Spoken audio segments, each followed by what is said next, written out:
Il y a encore eu des résultats d'admissibilité le 9 novembre 2019 au campus de 2IE à Ouagadougou. D'abord en droit public où 14 candidats sont jugés admissibles pour 2 non admissibles. Ensuite en sciences économiques où le train de l'admissibilité a embarqué 17 candidats et recalé 7. L'unique candidat en histoire des institutions, le docteur Sam Yama de l'université Gaston Berger de Saint-Louis au Sénégal, a passé son épreuve d'admissibilité également en cette journée. Le verdict est tombé, le jury estime qu'il est admissible. En droit privé, les épreuves d'admission ont démarré le 9 novembre. Elles s'achèvent le 10 novembre en soirée. On saura alors qui sont les agrégés de droit privé de la session 2019. La journée du 9 novembre 2019, c'était aussi le passage du secrétaire général du CAMES sur le campus de 2IE. Tour à tour, le professeur Bertrand Bachi est passé transmettre ses encouragements au jury des sections sciences économiques, droit privé et droit public. Enfin, connaissez-vous la plateforme lecames.online? Peut-être pas, et ce n'est pas grave. Mise sur pied dans le cadre du programme Silhouette, il permet une gestion dématérialisée et digitalisée des différentes activités du CAMES. Parmi les dites activités, il y a le concours d'agrégation. Le cerveau de tout cela, c'est ce scientifique. Le professeur Claude Lichou est enseignant-chercheur à l'École supérieure polytechnique de l'Université Cheikh Anta Diop de Dakar au Sénégal. Dans l'entretien qui va suivre, il dit comment la plateforme dont il a coordonné la conception pour le CAMES contribue au succès du concours d'agrégation qui se déroule en ce moment. Bien, professeur Claude Lichou, bonjour. Bonjour. Bien, nous sommes à ce 19e concours d'agrégation des sciences juridiques, politiques, économiques et de gestion du CAMES, ici à Ouagadougou. Et ce que l'on sait de vous, c'est que vous êtes un peu l'expert du CAMES en matière d'outils numériques, on va dire ça comme ça, en matière de digitalisation. Et on observe qu'il y a des plateformes qui fonctionnent à merveille sur ce concours-là. J'ai envie de dire, quelles sont d'abord les plateformes qui sont en place? Alors, je vous remercie pour l'intérêt que vous portez à ces plateformes-là. Mais en réalité, ces plateformes-là sont des dispositifs technologiques qui ont été réalisés dans le cadre du programme Silhouette. Le programme Silhouette qui correspond à un programme dans l'axe 3 du plan stratégique du CAMES actuel. Et l'axe 3, c'était la dématérialisation de tous les processus du CAMES ainsi que la modernisation. À l'intérieur de cet axe-là, nous avions, depuis que nous avions pris fonction, travaillé à mettre en place un certain nombre de protocoles, un certain nombre de mécanismes faisant appel aux technologies numériques, mais le tout dans le respect des accords portant création et organisation de différents programmes. Ainsi, lorsque nous avions commencé, chaque programme avait sa plateforme. Il s'agit du CCI, qui est le programme qui vise à la promotion des enseignants-chercheurs dans l'espace CAMES. Il s'agit des 2 concours d'agrégation, que ce soit le concours d'agrégation en sciences juridiques, politique, économique et de gestion, ainsi que le concours d'agrégation de médecine, mais aussi du PRED, le programme de reconnaissance et d'équivalence des diplômes, voire celui de l'OIPA. Après 3 années de fonctionnement, après 3 années, j'allais dire, de travail de manière progressive et incrémentale, nous en sommes arrivés finalement à avoir un seul portail. J'aime bien l'appeler une plateforme, parce que ce n'est pas un site web, c'est une plateforme de travail où on est ensemble. Donc c'est une plateforme de travail collaborative. Nous n'en avons maintenant qu'un seul qui répond à l'URL www.cames.online. Et à partir donc de cette unique plateforme, on peut accéder aux différents programmes, que ce soit le CCI, les concours d'agrégation, le PRED, etc. Maintenant, lorsque l'on accède à cette plateforme donc unique, on a des profils. Le premier profil est celui du candidat. Notamment, parlons donc du concours d'agrégation, chaque candidat a pu constituer son dossier de candidature en déposant tous les documents exigés. Dans le cadre donc de la dématérialisation et de la co-évaluation avec les universités, le CAMES a mis en place, avec la validation du CCG et des ministres chargés de l'enseignement supérieur, le Conseil des ministres, le fait donc que l'on puisse maintenant garder dans les universités tout le dossier physique, qui est donc une commission institutionnelle dans chaque université qui regarde sur la forme l'ensemble des dossiers pour en voir la complétude, pour en vérifier les pièces, convoquer donc les candidats pour qu'ils puissent rectifier leur dossier et proposer donc au recteur les dossiers qui vont continuer donc l'évaluation. Donc ça, vous voyez, donc on a déjà le profil du candidat, on a aussi donc le profil des membres de la commission institutionnelle. S'ensuit un autre profil qui est le profil du recteur ou du président d'université qui valide et transmet de manière virtuelle les candidats qui devront poursuivre le processus d'évaluation. S'ensuit donc une ventilation aux différents présidents de section ou présidents de sous-section. Et cet aspect aussi est réalisé depuis quelque temps maintenant de manière anonyme. C'est-à-dire que le président ne sait pas quel dossier il a ventilé à quel rapporteur. Donc, dans le respect des spécialités et des grades, nous avons donc un algorithme qui permet cette ventilation anonymée, qui est quand même un gage aussi de transparence, enfin un gage de bonne pratique tel que l'on l'a demandé. S'ensuit ensuite la session avec donc les rapporteurs, où chacun reçoit à travers son email des paramètres lui permettant de se connecter sur la plateforme, de regarder le e-dossier du candidat et de confectionner les rapports. Au niveau de l'agrégation en SJPEG que nous sommes en train de vivre ici, chaque candidat a droit donc à 2 rapports, donc il y a 2 rapporteurs, et les rapports sont aussi déposés sur la plateforme jusqu'au moment de la session, qui est le moment que nous vivons ensemble, où le président, avec son compte, peut avoir cette plateforme à sa disposition pour délibérer. Les membres du jury aussi ont un profil pour contrôler les actions du président. Simplement, le président, lui, il a la prérogative de pouvoir donc mettre les notes de la première épreuve.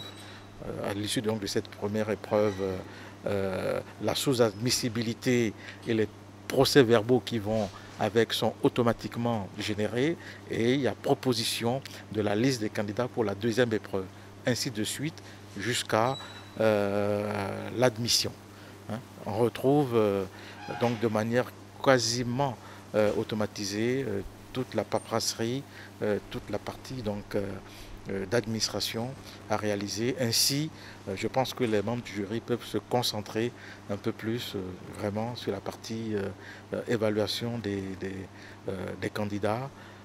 Nous avions maintenant la possibilité d'avoir donc des affichages à partir donc des documents PDF qu'ont généré la plateforme, mais aussi le tout nourrit aussi donc la plateforme publique le site web du CAMES à travers donc les différents résultats en temps réel, en tout cas dès lors qu'il y a délibération finale par rapport donc à chaque jury.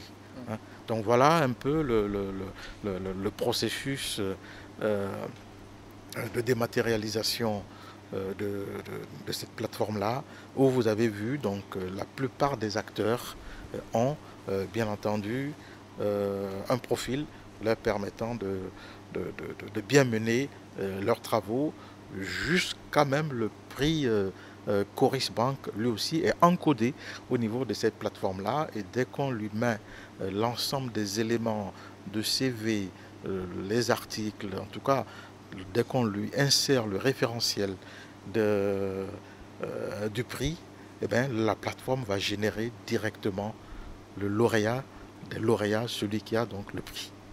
Voilà. Quelle est la partie de la plateforme à laquelle le public a accès pendant le concours? Alors, pendant le concours, le public a accès sur le site web donc du CAMES, www.lecames.org.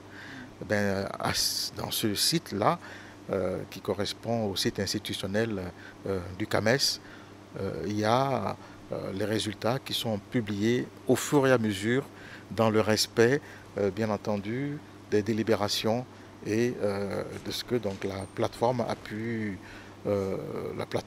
proposer. Hein. Non, mais bien entendu, le tout est toujours sous le contrôle des présidents et des membres du jury à la fin de leur délibération avec l'ensemble donc des signatures. Voilà. Hein. Donc nous avons besoin d'être clairs aussi un peu à ce niveau-là.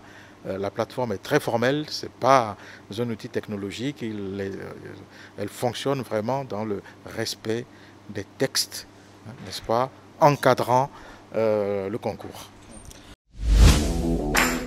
Alors, la plateforme du CAMES répond à l'adresse www.cames.online. C'est une plateforme unique servant à la dématérialisation de l'ensemble des programmes.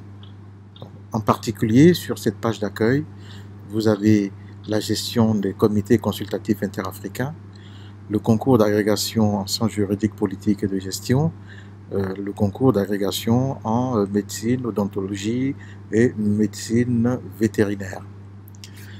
Pour y accéder, vous devez donc être connecté, muni donc de deux paramètres, un identifiant et un mot de passe.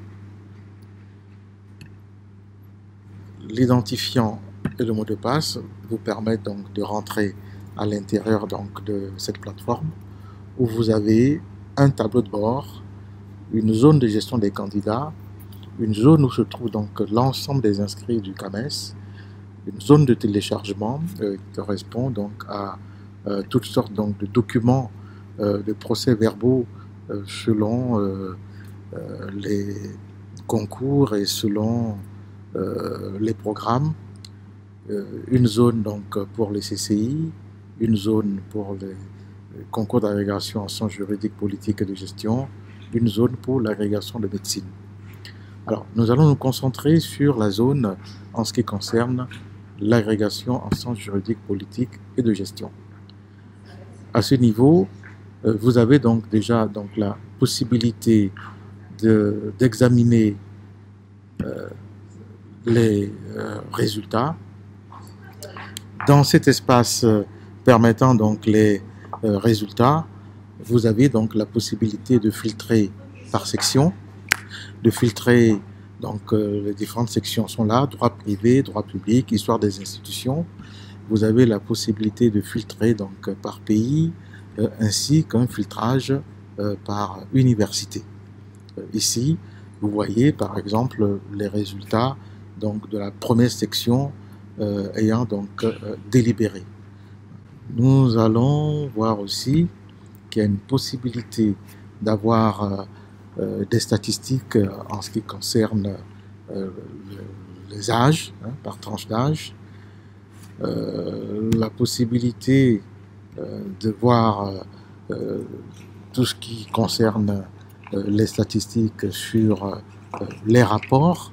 Donc là-dessus, vous voyez bien que sur 131 candidats, 262 désignations ont été faites, ce qui prouve effectivement que chaque candidat a droit donc à 2 rapports.